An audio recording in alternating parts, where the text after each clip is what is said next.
This is the first day of the PDAC, biggest mining show in the world. We're here in Toronto with Group 10 medals of the metallic group of companies. We just recently talked to Mike Rowley, the CEO of the company, about the first in a series of releases on their Stillwater West project, which is a very big project, a pretty complex project. So we're asking him to give us a sort of a summary or overview of what they had there in the latest release and what might be coming up next. Welcome. Okay, welcome. Thank you, Danke. Okay, so you were talking about Prospect, I think it's called, Chrome Mountain. You had some very nice numbers there concerning the content, which was Palladium, Platinum, nickel, copper. Yeah, cool. There you go. It's a polymetallic project, let's say. True polymetallic. True polymetallic. Please explain what you have there and what you're doing there at the moment. Absolutely, be glad to. It is, as you mentioned, a large project, 25 kilometers in span. This is the second in a series of news releases. Chrome Mountain one is probably the most complex in terms of the story. It is a magmatic system, of course, and there is additional magmatic complexity at Chrome Mountain, let's put it that way. And that is this hybrid unit, which is a very interesting discovery. We recognized it, announced it back in December. It has not been recognized in the Stillwater complex before, and that's compelling because it has been seen at Platreef in South Africa. Platreef is a mine by Ivanhoe, is that, or am I off my record here? No. Ivanhoe is building a mine. Is building a mine? Yeah. It's currently being mined by Anglo at the Mogalakwena pits, which is the largest platinum pit in the world and the fantastic economic engine for Anglo. It is one of the lowest cost producers in the world. Sub $400 per ounce platinum produced. It's a fantastic. Okay. So that's the geologic model that we're applying at Stillwater. These are large, bulk mineable PGE nickel copper projects. At Stillwater, we're also adding cobalt to that. And we have real rhodium as well that you'll see come out in subsequent news releases.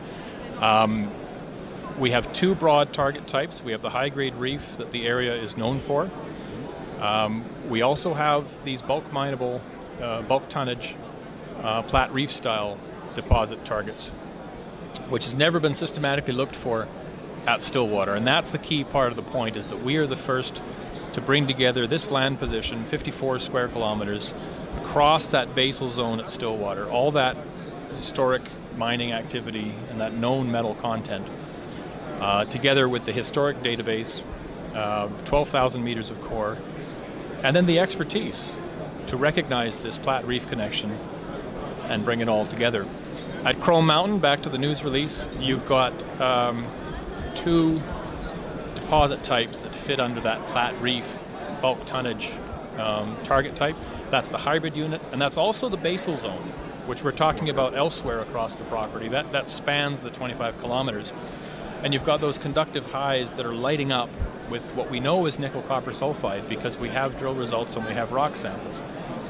It adds up very nicely in that regard. In addition, we've got the high-grade reef targets. Okay. And if any of your viewers, we're here at the first day of PDAC, if any of your viewers are here at the show, we've got some core samples here we'd be glad to show of each target type. Okay. You'll be at the core shack too, or? We were at the core shack at Roundup. Here at PDAC, we're at the booth only, but okay, we do have some lovely core to show off. Okay, so people should definitely take a look at that. I'll be taking some pictures later on to show around. So what's next then? You said it's the second in a series of releases.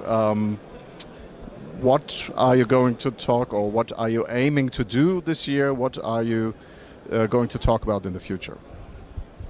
The share price, the interest, is being driven by Stillwater, and as you mentioned, there are a number of more releases coming on that. We're excited.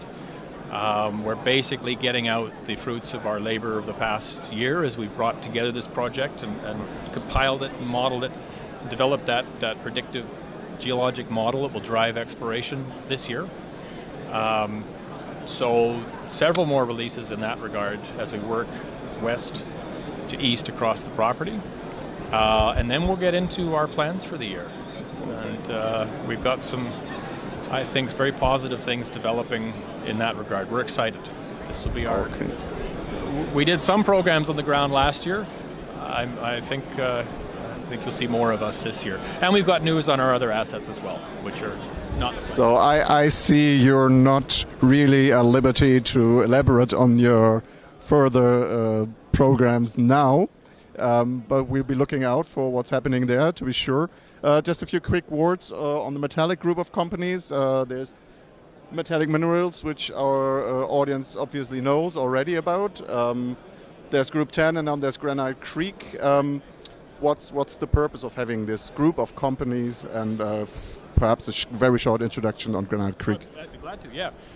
It's synergies, it's collaboration, it's shared expertise, it's a shared network. Each company can effectively be bigger than it actually is. You can run a small and tight exploration outfit, but have a greater breadth. The theme is the same through all three companies. We've built each one strategically around a brownfields asset in a good mining jurisdiction, first world, beside existing mines and deposits. And in each one, just like at Stillwater, we've put a fantastic land position together with a database and then with expertise and funding in a well-structured vehicle. With the idea, of course, of de-risking it quickly, moving it up the valuation scale. Okay. And we see the potential on all three to do that in short order. Metallic, of course, is focused in the Yukon, in the legendary Keno Silver District, and it's applying geologic models from the Coeur d'Alene district, the billion-ounce silver district in Idaho, to the hundreds of million ounces Keno district in the Yukon. And there are very exciting developments coming there. Granite is doing the same, Granite Creek copper, in the billion-pound copper Carmax district in the Yukon. The Stu project, very interesting project. It's been in private hands since the 80s.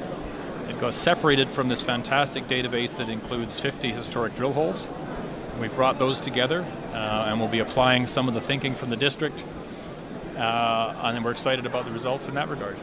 Okay, thank you very much, and we'll be sure to talk to you at a later point. Thanks.